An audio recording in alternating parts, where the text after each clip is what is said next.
Hello, this is Danu Kim, and today I'm going to present my work on-device continual learning with dual-stage buffer and dynamic loss for point-of-care pneumonia diagnosis. This research was presented at the 32nd Samsung Humantech Awards competition, where it received the Bronze Award. If you would like to read the full paper, you can access the archived version in the Google Scholar link, and the link is also provided in the YouTube description. This study focuses on the chest X-ray pneumonia detection in real-world point-of-care environments, where imaging conditions often change across hospitals, devices, patients, and radiation settings.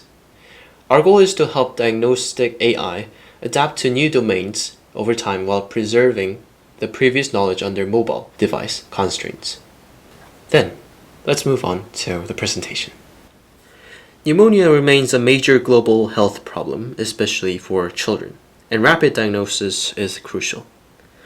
Portable X-ray machines are becoming important because they can support remote patients, emergency care, and mobile medical services. In South Korea, portable X-ray devices are also becoming permitted outside the hospitals, which further increases the need for reliable point-of-care diagnostic AI. Previous chest X-ray research has made significant progress. Large datasets such as OpenEye and Chest X-ray 8 have enabled large-scale X-ray analysis, and algorithms such as CheckNet and VGG16 based models have achieved higher pneumonia detection performance. However, prior work often assumes that all training data are available in advance, and that imaging environments do not change. This assumption is unrealistic. In real clinical settings, domain shifts occur across hospitals, devices, and patients. Retraining a model using all previous data is also difficult because of privacy cost, storage, and limitations. Retraining a model using all previous data is also difficult because of privacy, cost, storage, and storage limitations. Therefore, the key challenge is this. On-device models must adapt to new data over time without forgetting previous knowledge. This slide summarizes the background and research gap of our study. Many chest X-ray datasets and deep learning models have advanced pneumonia detection. However, current chest X-ray AI systems still suffer from dataset bias and poor cross-domain generalization. Continual learning is a promising solution here because it allows models to learn from new data while reducing forgetting. Among continual learning scenarios, domain incremental learning is the most relevant here. The task remains the same, normal versus pneumonia classification, but the input distribution changes.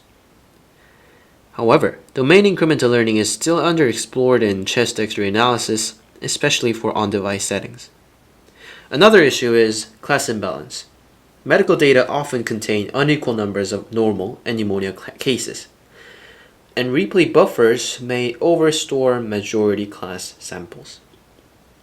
So our research question is, how can a replay buffer maintain balanced knowledge under domain shifts in on-device pneumonia detection? This slide presents the overall framework of our proposed method, PneumoNet. The model receives new domains sequentially, such as base, low dose, portable, anatomical, and institutional domains. These domains simulate realistic changes caused by different imaging environments, patient conditions, and hospital settings. The proposed method has three main components.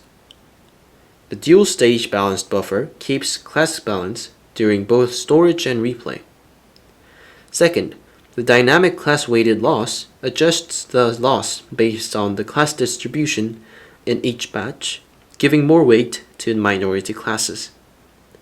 Third, the efficiency and architecture enables real-time classification with low memory and computation. As new domains arrive, the model trains on incoming data together with replay samples from the buffer. This allows PneumoNet to adapt to new domains while preserving previous diagnostic knowledge. In continual learning, class imbalance becomes more serious because Replay buffers are small and each domain can have different class ratios. Conventional reservoir sampling may store too many majority class samples. As a result, the model may focus on the majority class and underperform on minority cases such as pneumonia. To solve this, we propose a dual-stage balanced buffer. The first stage is adding samples to the buffer. When a new sample arrives, it is stored in the class-specific buffer corresponding to its label. If that class buffer is not full, the sample is simply appended. If it is full, per-class reservoir sampling is applied, meaning the new sample may randomly replace an existing sample from the same class. The second stage is sampling from the buffer. When replay samples are retrieved, the method identifies available classes and draws up to the same number of samples from each class. If the replay batch is still underfilled, the remaining slots are filled with random samples from the stored buffer. This two-stage design reduces majority class dominance and helps maintain the stable performance across domains.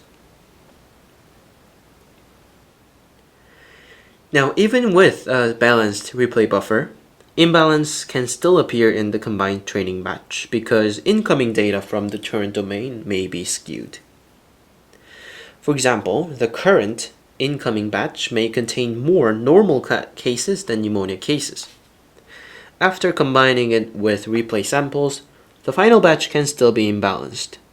If this imbalance is not corrected, the model may focus too much on the majority class. To address this, we use a dynamic class-weighted loss. Classes with fewer samples in the batch receive higher weights, while majority classes receive lower weights. This allows minority classes, such as pneumonia, to have a stronger influence during training. The lower part of this slide shows the lightweight CNN architecture of PneumoNet.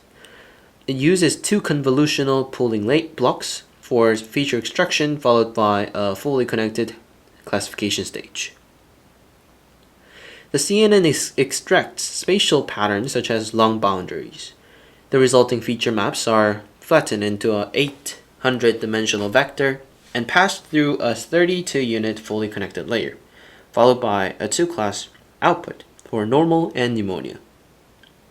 This architecture is small and efficient, making it suitable for real-time use on mobile X-ray devices. We evaluated PneumoNet using a domain-shifted version of Pneumonia MNIST. The domains are introduced sequentially in the order base, low dose, portable, anatomical, and institutional. We compare our method with several baselines: joint training, fine-tuning, experience replay, and class balancing reservoir sampling, or CBRS. Joint training achieves 87.17% accuracy, but it assumes access to all domain data at once, so it is not realistic for continual learning.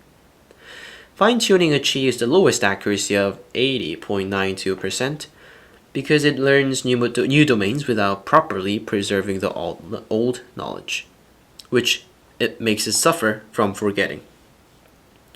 Among the practical continual learning methods, PneumoNet achieves the best accuracy at 86.58%, outperforming the experience replay and CBRS. This shows that the combination of balanced replay, dynamic loss, and lightweight architecture is effective under domain shifts. This slide shows the domain-wise accuracy as new domains are learned. Overall, PneumoNet shows strong retention and controlled forgetting. For the base domain, accuracy improves from 86.33% to 90.06%, which then slightly decreases to 88.73% at the final stage. For low dose and anatomical, there is some forgetting, but the decrease remains moderate. For portable, the model shows strong retention, changing only from 87.39% to 86.91%. The institutional domain also ends with high accuracy at 88.25%. These results show that PneumoNet can learn new domains while maintaining stable performance on previous domains. This slide provides a deeper analysis of the factors affecting PneumoNet. First, we examine the buffer size. When the buffer size is only 100, accuracy is 83.81%. Increasing the buffer to 500 improves the accuracy to 86.58%. Larger buffers provide only limited additional improvements, with 2,000 samples reaching 87.31%. This shows that a 500 sample buffer offers a strong balance between memory efficiency and accuracy. Second, we examine the replay ratio. The best performance is achieved at a replay ratio of 1.0, meaning a 1-to-1 balance between the current samples and the replay samples achieve the highest accuracy. Third, the training loss curve shows how the model adapts across domain transitions. Although small spikes appear at domain shifts, the model stabilizes quickly after each transition. Finally, we compare PneumoNet with MobileNet version 2.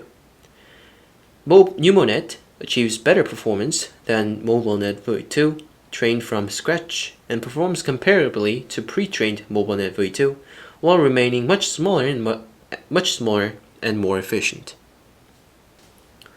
This slide compares the efficiency of PneumoNet with CNN and MobileNet v2. The architecture comparison shows that PneumoNet is significantly smaller than the other two models.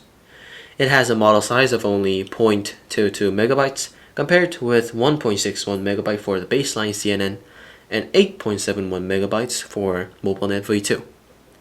PneumoNet also uses only 0.21 megabytes of memory, 22.60 MFLOPS, and 56,194 parameters, which are much lower than the other two models.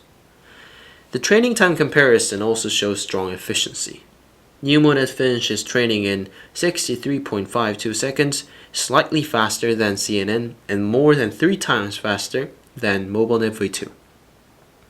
For inference time, PneumoNet takes only 0.08 seconds, making it suitable for real-time prediction.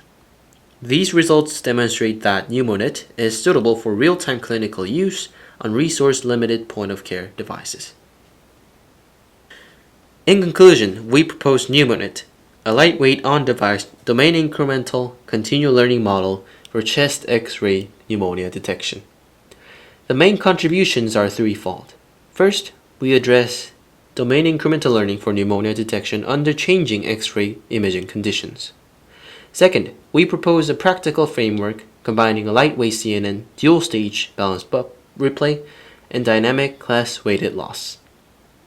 Third, experiments show high accuracy, low forgetting, and strong efficiency under mobile device constraints. Overall, PneumoNet shows strong potential for adaptive and privacy-preserving diagnostic AI on point-of-care medical devices. For future work, we plan to improve replay strategies and validate the method on real multi-institutional datasets. Thank you for listening and following with me in this video. I will see you in the next video. Bye!